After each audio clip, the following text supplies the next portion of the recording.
에스더와 제리 힉스라는 사람이 사라라는 책을 썼는데요. 재미있는 말을 합니다. 이 하늘에는 많은 수도꼭지가 있다는 거예요. 사랑의 수도꼭지, 기쁨의 수도꼭지, 감사의 수도꼭지, 소망의 수도꼭지, 그런 수도꼭지들이 있는데 내 자신을 이렇게 감사의 수도꼭지에 연결하면은 뭐가 흘러나와요? 감사가 흘러나오겠죠? 기쁨의 수도꼭지에 연결하면은 기쁨이 흘러나옵니다. 또 소망의 수도꼭지에 나를 연결하면은 소망이 흘러나오죠. 반대로 불평의 수도꼭지, 원망의 수도꼭지, 절망의 수도꼭지가 있어요. 나를 불평의 수도꼭지에 연결하면은 불평이 흘러나옵니다. 또 슬픔의 수도꼭지에 연결하면은 슬픔이 흘러나와요. 절망, 못 살겠다, 죽고 싶다, 이런 절망의 수도꼭지에 연결하면은 절망이 흘러나옵니다. 어디에 연결하느냐에 따라서 그대로 관을 타고 흘러오는 거니까요. 흘러온다, 그런 말입니다. 그러니까는 어느 수도꼭지에 자신을 연결할 것인가, 이게 중요하죠? 이거 중요합니다. 기왕이면은 기쁨과 감사와 소망과 믿음과 사랑, 긍정의 수도꼭지에 연결하는 게 좋다, 그 말이죠. 그 연결하면은 그러한 사람이 되는 겁니다. 이것은 우리의 생활 습관을 말하는 거예요. 어떻게 사느냐, 또 통로입니다. 어떤 통로, 수도꼭지는 통로죠. 어떤 통로를 내가 연결하느냐, 삶의 방식, 길을 닦느냐, 문을 여느냐, 그러한 말이 되겠습니다. 어떤 습관, 어떤 통로를 여느냐에 따라서 나의 인생이 달라지게 됩니다. 여러분 잘 아시는 대로 김유신 장군, 김유신은 젊어서 이 기생집을 자주 다녔다고 해요. 그래서 이제 하루는 술에 취해가지고 말에 탄 채로 잠이 들었는데 말이 그냥 기생집으로 데리고 간 거죠. 그 통로가 열린 거예요, 그쪽으로. 습관이, 말도. 그래서 이렇게 보니까 이거 안 되겠다 싶어가지고 이제 말을 쳐서 죽이고, 이제 내가 이대로는 안 되겠다 하고 이제 그 학문을 연구하고 또 무술을 연마해서 새로운 이제 이 통로를 개발한 거죠. 그렇게 해서 그는 이제 삼국을 통일하는 위대한 인물이 된 겁니다. 어떤 통로, 어떤 길을 여느냐, 어떤 습관을 갖느냐에 따라서 인생이 달라지는 겁니다. 그래서 이 독일의 사회학자 에리 프롬은 사람은 쉬는 방법에 따라서 그 인생이 달라진다.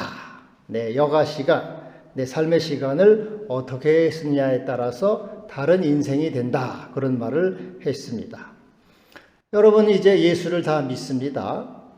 예수를 다 믿고 교회도 나오고 예배도 드리고 그래요. 그런데 어떤 사람은 예수를 믿으면서 잘 되는 사람이 있어요. 복받고 형통하고 평안하고 점점 은혜가 넘치는 그러한 사람이 있는 반면에 어떠한 사람은 예수를 믿어도 별 볼 일이 없는 사람이 있어요. 오래 다녔는데 저 사람은 별 볼 일이 없네. 신앙생활을 했어도 잘 되는 것도 없고 맨날 그 모양 그 꼴이고 맨날 좋은 일이 하나도 없어요. 왜 어떤 사람은 예수를 믿는데 점점 잘 돼서 복을 받는데 어떤 사람은 예수를 믿어도 이렇게 그냥 맨날 그 모양 그 꼴이고 그 나물에 국밥 그리고 별 볼 일이 없는가? 그것은 어떤 통로를 개발하느냐에 따라서 달라지는 거예요. 여러분이 예수를 믿어도 세상 습관, 세상 통로, 육의 통로를 개발하면은 거의 썩어질 것만 나옵니다.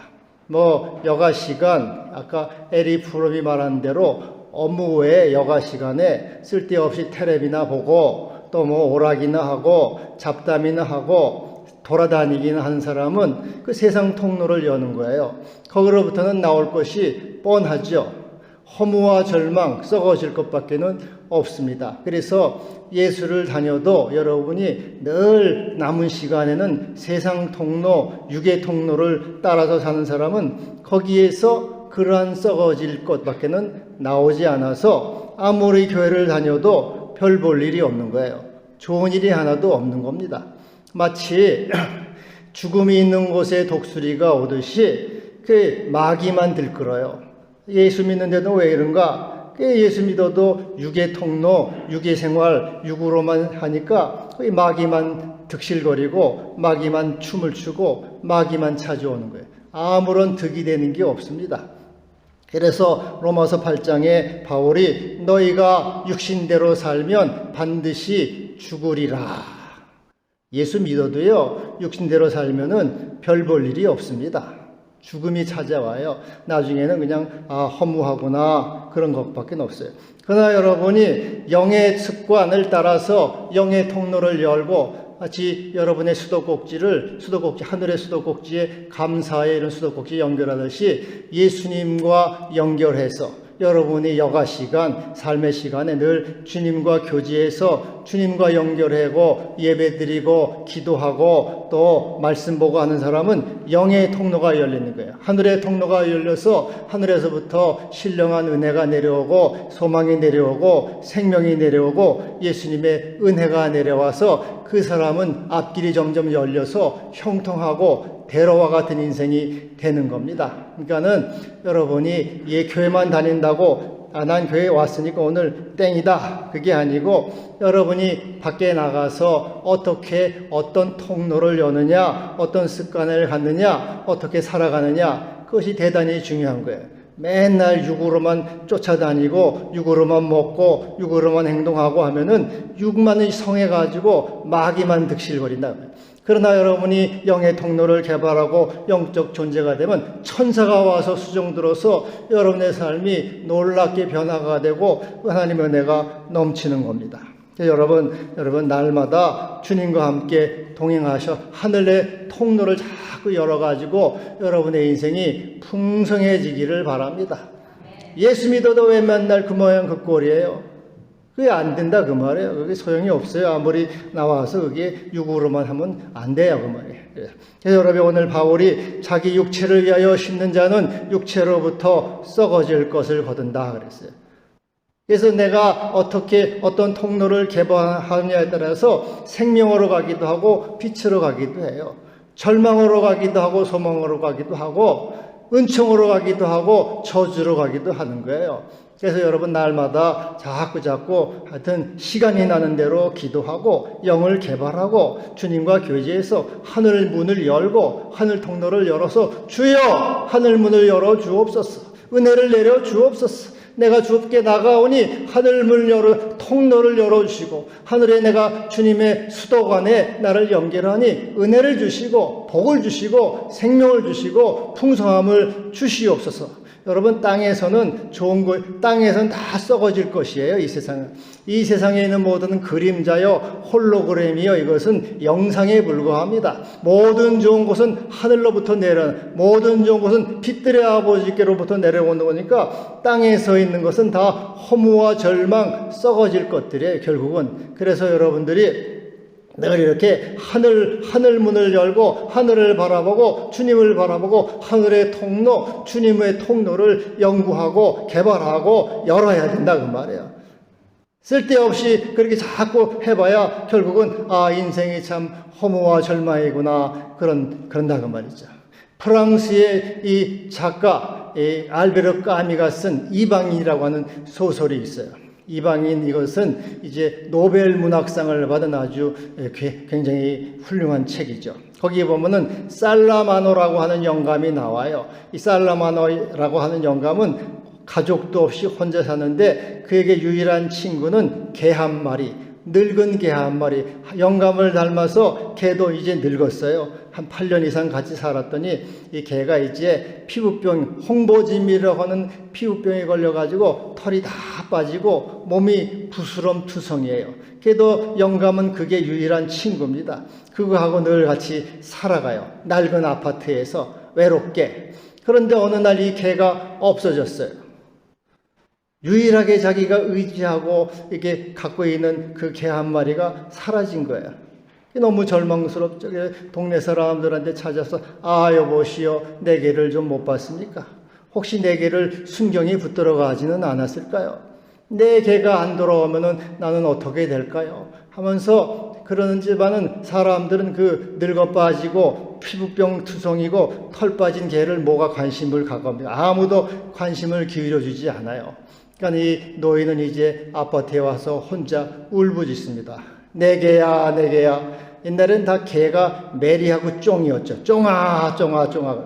지금은 이제 프랑스 말로 하면 짱이에요, 짱. 짱아, 짱아, 짱아. 그러지. 하여튼 맨날 그렇게 울부짖어요. 이 노인에게는 유일하게 의지가 되는 것이 개 한 마리였는데 그게 사라지니까 인생이 다 무너져 버렸다 그 말이죠.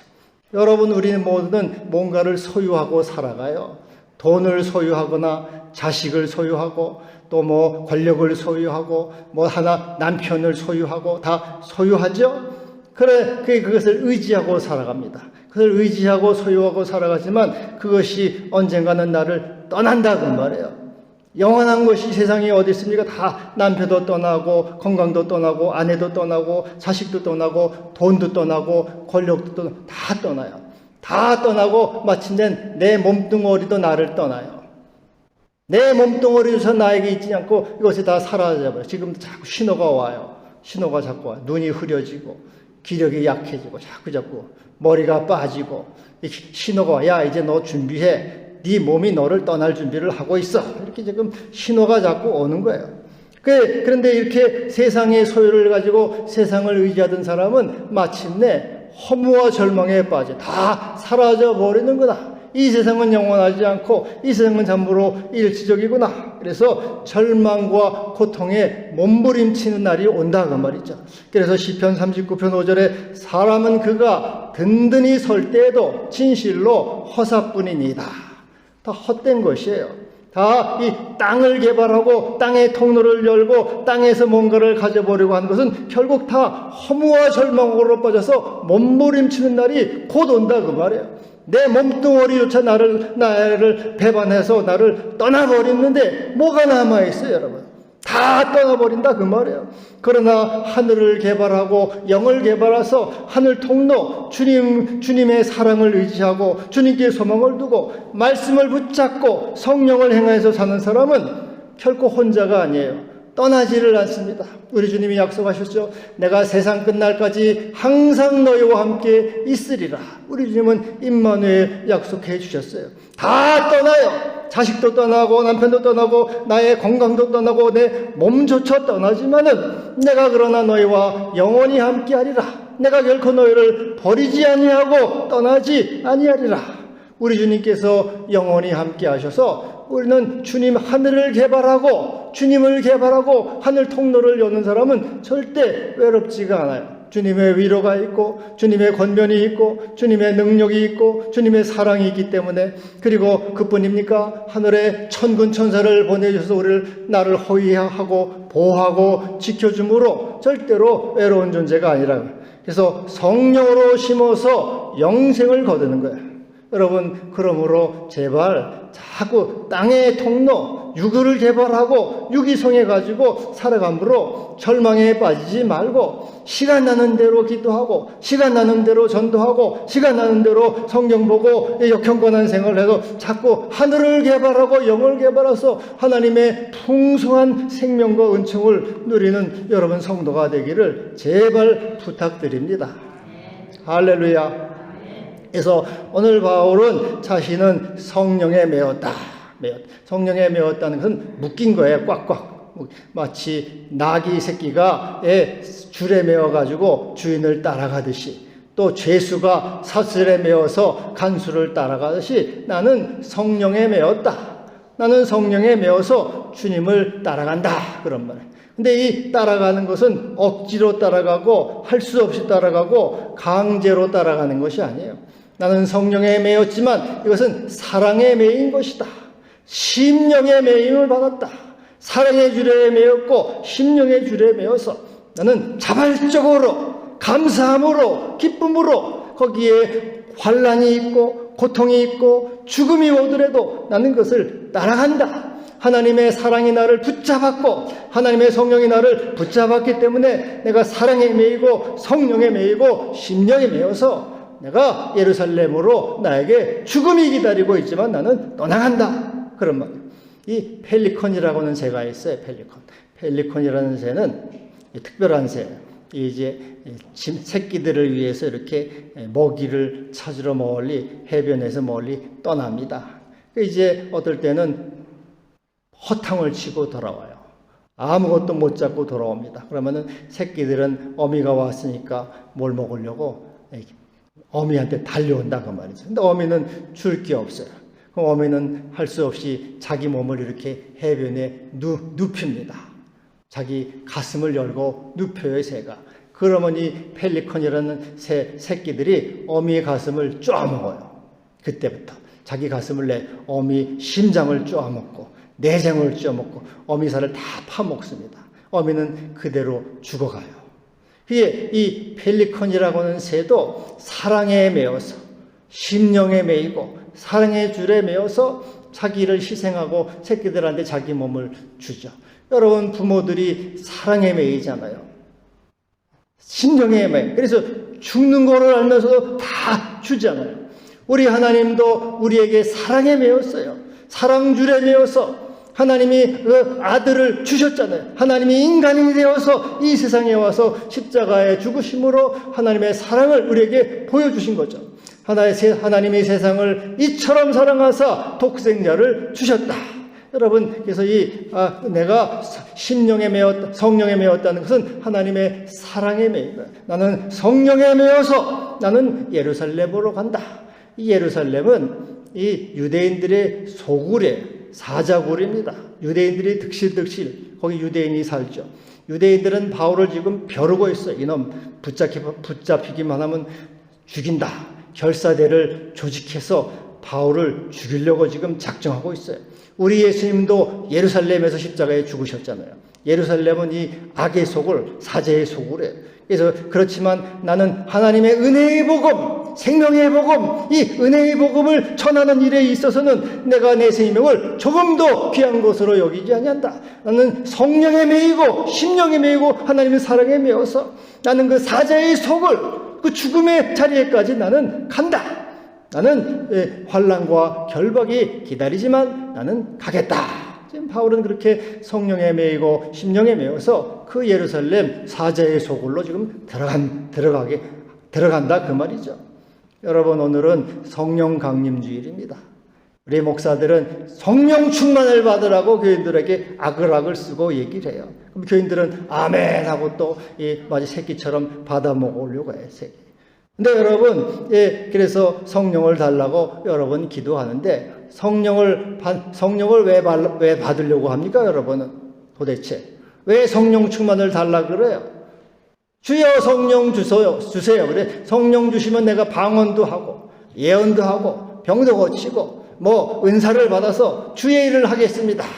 한번 폼 내서 한번 주님의 일을 하겠습니다. 그러면 내가 능력을 받고 권능을 받고 힘을 받아서 주님의 일을 한번 본때 있게 한번 내가 멋지게 해보겠습니다. 그렇게 해서 여러분 성령 충만 받으려고 하는 거 아니에요? 네, 여러분, 그 성령 충만은 한쪽. 성령을 받고 성령을 달라고 하는 것은 사실은 내가 성령에 매이겠습니다. 성령에 붙들리겠습니다. 성령에 결박되겠습니다. 난 이제 내 의지로 살지 않고 내 생각으로 살지 않고 성령의 인도를 받아서 오직 성령을 따라서 살겠습니다. 지금까지는 내가 정욕에 매이고 욕심에 매이고 내 생각에 매였습니다. 오 주여, 나에게 성령을 부으사 내가 이제는 성령에 매이게 하셔서 주의 뜻을 따르게 하옵소서 하겠습니다. 그런 뜻이에요. 내가 지금까지는 자식에 매이고 남편에 매이고 아내에게 매이고 그렇지만 나에게 이제는 성령에 매여서 주의 죽을 위해서 살겠습니다. 내가 지금까지는 돈에 매이고 세상 걱정 근심에 매였지만은 이제 내가 주님에 매이고 성령에 매여서 주의 뜻을 따라 살겠습니다. 내가 아내가 미워서 지금 이혼을 하려고 하지만은 이제 내가 성령에 매여서 아내를 더 사랑하겠습니다. 내가 친구를 미워가지고 전리하려고 하지만 성령에 매여서 내가 친구를 용서하겠습니다. 그런 거예요. 내가 부모에게 효도도 하지 않고 용돈도 한 푼도 주지 않았지만 이제 내가 성령에 매여서 부모님을 공경하고 부모님께 용돈을 내가 드리겠습니다. 내가 직분을 받지 않으려고 이리저리 도망갔지만 내가 성령에 매여서 이제 직분을 맡아서 주님의 일을 하겠습니다. 이렇게 여러분, 이 성령을 받는다는 것은 매이는 거예요. 내가 주께 매어서, 그래, 여러분, 이 주께 매일 때 이 하늘의 통로가 열리고 여러분의 생이 풍성해지게 되는 것입니다. 어떤 임금님이 딸을 시집을 보내요. 멀리 공주를 시집을 보내는 거죠. 근데 이 공주를 먼 곳으로 시집을 보낼 때 어떤 말을 태워서 가야 되는데 어떤 말을 태워서 보낼까요? 그 말을 태워서 보내는데 훈련이 안 되고 난폭하고 거칠고 아주 고집센 말을 태울까요? 절대로 그렇지 않죠? 그 임금님이 자기 딸에게 말을 태울 때는 잘 훈련돼서 온순하고 말도 잘 듣고 부드럽고 순정하고 복종하는 말을 태워서 보낼 거라고 말이죠. 여러분, 하나님이 어떤 사람에게 은혜를 주실까요? 어떤 사람을 사용하실까요? 훈련이 안 돼가지고 자기 고집대로 하고 정욕대로 하고 말도 안 듣고 세상만 따라가는 사람, 그 사람에게 은혜를 주시고 그 사람에게 복을 주시고 그 사람을 사용하실까요? 절대 하나님도 그렇지 않아요. 자, 훈련돼서 내가 주님께 매이겠습니다. 성령에 매이겠습니다. 복종하겠습니다. 주의 말씀에 절대 100% 복종하는 그러한 사람을 쓰지 않겠어요. 여러분, 성경에도 보면은 하나님이 사랑하시고 은혜를 베푸시고 쓰는 사람은 다 매인 사람이에요. 아브라함이 말씀에 매여서 갈 바를 알지 못하고 떠났죠. 아브라함도 매였어요. 또 모세도 내 백성을 인도하라 하나님 말씀에 매여서 그 사자굴과 같은 애굽으로 들어갔습니다. 사무엘도 주여 말씀하옵소서 종이 듣겠나이다 말씀에 매여서 하나님의 종으로 살아갔죠. 또 바울도 내가 너를 멀리 이방인에게로 보내게라 하나님의 말씀에 매여서 그도 일생을 살았고, 다 12제자 모든 사람들 하나님이 사랑하시고 은혜를 주시고 쓰신 사람들은 다 매인 사람들이에요. 예수님도 매인 나귀 새끼를 데리고 오라. 사람이나 짐승이나 매인 거를 쓰신다고 말씀입니다. 나귀 새끼가 매이지 않고 지멋대로 펄펄 뛰는 놈으로 어떻게 씁니까? 다 이렇게 순종하고 복종해서 주여 말씀하옵소서 종이 듣겠나이다. 주여 무엇을 하리이까? 우리 예수님도 내 원대로 마옵시고 아버지의 원대로 하옵소서. 하나님께 매이고 성령에 매어서 십자가를 지고 죽기까지 하셨죠. 인류의 구주가 됐어요. 그래서 여러분, 매이는 것이 능력입니다. 내 멋대로 하고 내 고집대로 하고 내 정욕대로 행하는 것이 내가 잘났다. 그런 사람은 이것은 아무것도 할 수가 없어요. 그러나 하나님께 매어서 주의 뜻대로 행하시옵소서 하고 하는 그 사람, 그게 매이는 능력이고 하늘 통로를 여는 것이고, 그러할 때 여러분의 삶이 풍성한 은혜로 채워지게 되는 것입니다. 오늘은 성령 강림 주일이에요. 주여 은혜를 성령을 부어 주옵소서. 성령 충만을 주옵소서. 왜 성령 충만을 구합니까? 매이겠다는 게 매이게. 주여 내가 주께 매이겠습니다. 지금까지는 내 정욕대로, 내 욕심대로, 세상 사랑으로, 돈 사랑으로, 자식 사랑에 매여서 살았습니다. 사람은 어차피 뭔가는 매예요. 자식에 매이든지 돈에 매이든지 매예요. 그러나 이 세상에 매이는 것은 육의 통로로 돼서 결국은 썩어지고 허무와 절망이 오죠. 그러나 하나님께 매이고 성령께 매이고 주님께 매이면 하늘의 통로가 열려서 여러분에게 소망이 내려오고 생명이 내려오고 은혜가 내려오고 성령으로 심어서 영생을 거두는 은혜가 있게 되는 것입니다. 그래서 여러분, 성령 강림주일, 주여 성령을 부어 주옵소서 이렇게 기도할 때 이것은 내가 주님께 매이겠습니다. 100% 주님께 주님을 순종하겠습니다. 그래야 하늘 통로를 열어서 하늘의 영원한 신령한 복, 충만한 복, 하나님의 영원한 복을 내가 누리는 자가 되겠습니다. 그래서 우리 주님처럼 순종함으로 풍성한 은혜가 여러분에게 넘치기를 바랍니다. 기도합시다. 주여 감사합니다. 오늘 성령 강림 주일입니다. 저희들이 지금까지 정욕과 욕심과 자기 사랑으로 내 고집대로 행했음을 용서하시고 이제부터 성령에 매이고 주님에 매이고 말씀에 매어서 하늘 통로를 열므로 놀라운 은총과 생명을 누리게 하여 주옵소서. 예수님의 이름으로 기도하옵나이다. 아멘.